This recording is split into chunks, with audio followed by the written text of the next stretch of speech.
नमस्कार प्रिय दर्शकों, स्वागत है आपका हमारे YouTube चैनल पर। प्रिय दर्शकों, अगर आप हमारे YouTube चैनल पर नए मेहमान दर्शक बनकर आए हैं तो आप हमारे YouTube चैनल को सब्सक्राइब कीजिए, बेल आइकन को प्रेस कीजिए ताकि आने वाली वीडियो का नोटिफिकेशन सबसे पहले आपको मिले और आप इस तरह की वीडियो का भरपूर फ़ायदा हमारे चैनल पर उठा सकें। प्रिय दर्शकों, अगर वीडियो अच्छी लगती है तो 4 लोगों तक या 10 लोगों तक ज़रूर शेयर कीजिए ताकि वो भी हमारी वीडियो से ढेर सारा ज्ञान अर्जित कर सकें और अपने जीवन को सफल बना सकें।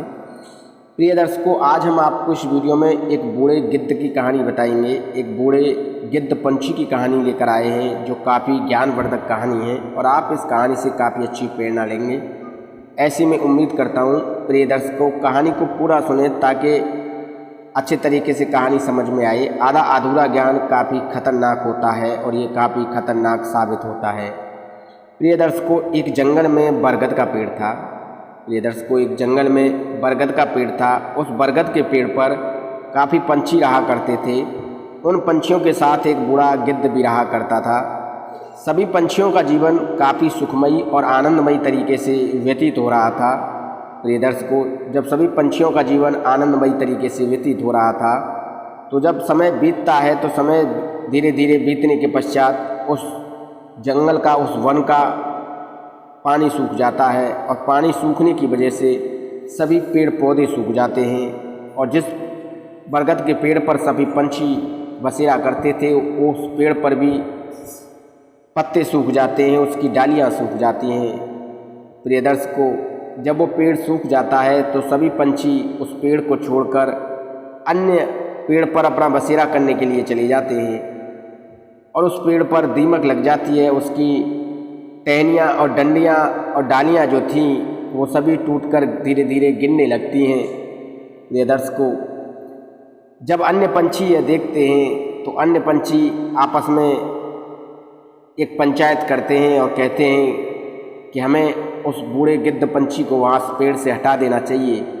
उसे ये बता देना चाहिए कि ये पेड़ अब जर्जर हो चुका है, ये पेड़ कभी भी गिर सकता है और तुम्हारी कभी भी मृत्यु हो सकती है। प्रिय दर्शकों, सभी पंछी सलाह बनाते हैं, पंचायती करते हैं। तो कुछ पंछी कहते हैं कि पहले 2-4 पंछियों को उस गिद्ध पंछी को जाकर समझाना चाहिए। तो उसमें से जो समझदार पंछी थे वो उस गिद्ध पंछी के पास जाते हैं और उसे समझाते हैं कि यह पेड़ अब जर्जर अवस्था में आ चुका है, यह अब कभी भी टूट सकता है, तुम यहाँ से अब किसी अन्य जगह पर अपना बसेरा कर लो। प्रिय दर्शकों, वो गिद्ध पंछी कहता है कि हम इस पेड़ को छोड़कर कभी नहीं जाएंगे, हमारा बचपन इसी पेड़ पर गुजरा है, इस पेड़ ने हमारा कंधे से कंधा मिलाकर साथ दिया है, अब इसे हम मुसीबत में छोड़कर कैसे जा सकते हैं। और वो गिद्ध पंछी उन पंछियों से मना कर देता है।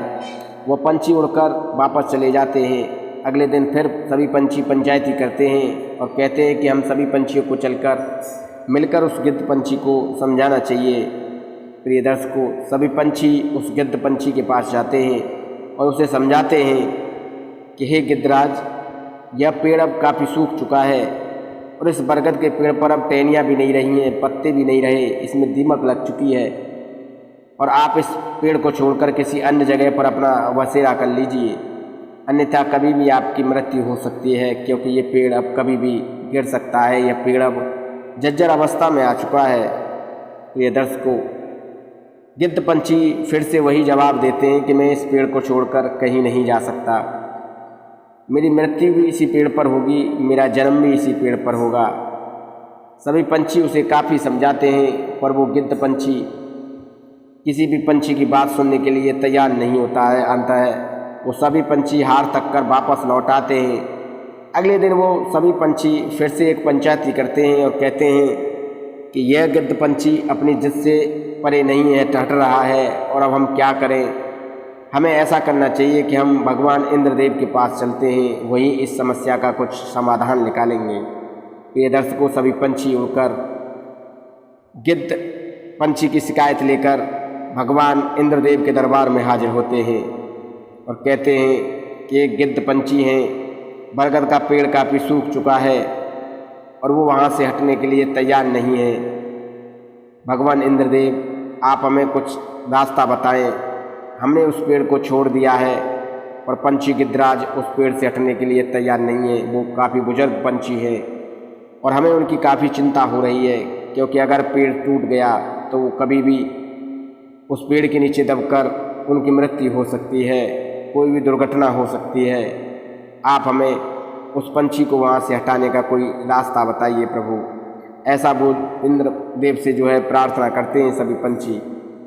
इंद्रदेव उन पंछियों की प्रार्थना सुनकर, उनकी बातें सुनकर प्रसन्न हो जाते हैं और स्वयं चलकर पंछी गिद्धराज के पास पहुंचते हैं और पंछी गिद्धराज से कहते हैं कि हे गिद्धराज पंछी, यह पेड़ अब काफ़ी जर्जर अवस्था में आ चुका है, तुम्हें इस पेड़ को छोड़कर किसी अन्य पेड़ पर चले जाना चाहिए, अन्यथा ये पेड़ कभी भी टूटकर गिर सकता है और इस पेड़ के टूटकर गिरने से आपकी मृत्यु भी हो सकती है।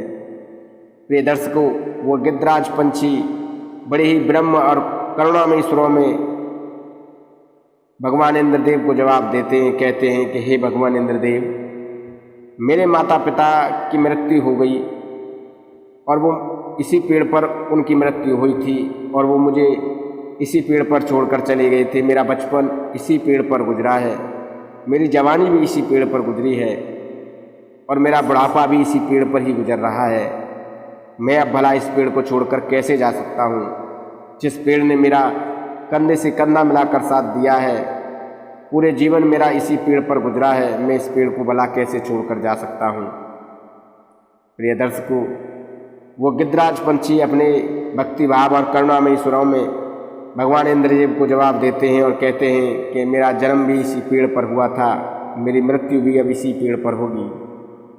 प्रिय दर्शकों, पंछी गिद्धराज का यह जवाब सुनकर भगवान इंद्रदेव काफ़ी प्रसन्न हो जाते हैं और वह प्रसन्न होने के बाद पंछी गिद्धराज से कहते हैं कि हे पंछी गिद्धराज, हम आपकी बातों से काफ़ी प्रसन्न हुए हैं, हम आपको एक वरदान देना चाहते हैं, बताइए आप क्या वरदान मांगना चाहते हैं। आप जो भी वरदान मांगेंगे हम उस वरदान को आपको देंगे। प्रिय दर्शकों, वो पंछी गिद्धराज फिर करुणामयी स्वरों में भगवान इंद्रदेव से कहते हैं कि हे भगवान इंद्रदेव, मुझे अब अपने लिए कुछ नहीं चाहिए, क्योंकि मेरा जीवन कुछ ही समय का बचा है। अगर आप मुझे कुछ देना ही चाहते हैं तो आप इस पेड़ को दीजिए। मैं चाहता हूँ ये पेड़ फिर से हरा भरा हो जाए और जिस अवस्था में ये पहले था उसी अवस्था में पुनः से हरा भरा हो जाए, मैं बस यही चाहता हूँ। वो पंछी गिद्धराज भगवान इंद्रदेव से सिर्फ इतना ही कहते हैं। भगवान इंद्रदेव उस पंछी गिद्धराज की बातें सुनकर काफ़ी प्रसन्न हो जाते हैं और कहते हैं, हे गिद्धराज पंछी, हम तुम्हारी बातों से काफ़ी प्रसन्न हुए हैं। लोग अक्सर अपने लिए कुछ न कुछ मांगते हैं, पर आपने तो अपने लिए कुछ नहीं मांगा, आपने तो दूसरे के लिए मांगा है। भगवान इंद्रदेव अपनी दिव्य शक्ति से कुछ ही मिनटों में उस पेड़ को हरा भरा कर देते हैं और उस पेड़ के साथ साथ ही पूरा जंगल हरा भरा हो जाता है। प्रिय दर्शकों, इतना कह के इंद्रदेव कहते हैं कि लो पंछी गिद्धराज, हमने आपके पेड़ को पूरे हरा भरा कर दिया है, आपकी दीर्घायु हो, आप इसी पेड़ पर इसी तरह सवेरा करते रहें।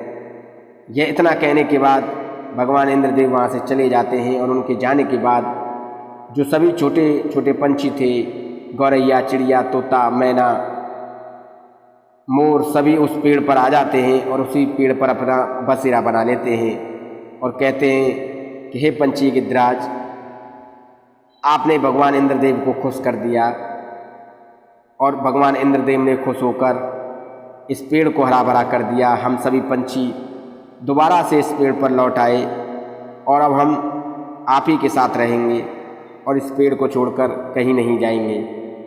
प्रिय दर्शकों, वो सभी पंछी उस पेड़ पर गिद्धराज पंछी के साथ अपना बसेरा बना लेते हैं दोबारा से। प्रिय दर्शकों, इस कहानी से हमें यही प्रेरणा मिलती है कि हमें हमेशा अपने लिए नहीं मांगना चाहिए, हमें हमेशा दूसरों के लिए मांगना चाहिए, जिससे कि किसी दूसरे का भला हो सके, चाहे वो कोई पेड़ हो, जीव जंतु हो, जानवर हो या कोई इंसान हो।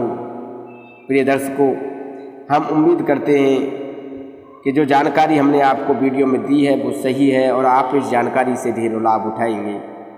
प्रिय दर्शकों, इस तरह की ज्ञानवर्धक वीडियो हम अपने चैनल पर प्रतिदिन आपके लिए लाते रहते हैं और कोशिश करते रहते हैं कि आपका ज्ञान निरंतर इसी तरह बढ़ता रहे और ज्ञानवर्धक वीडियो आप हमारे चैनल पर प्रतिदिन इसी तरह देखते रहें।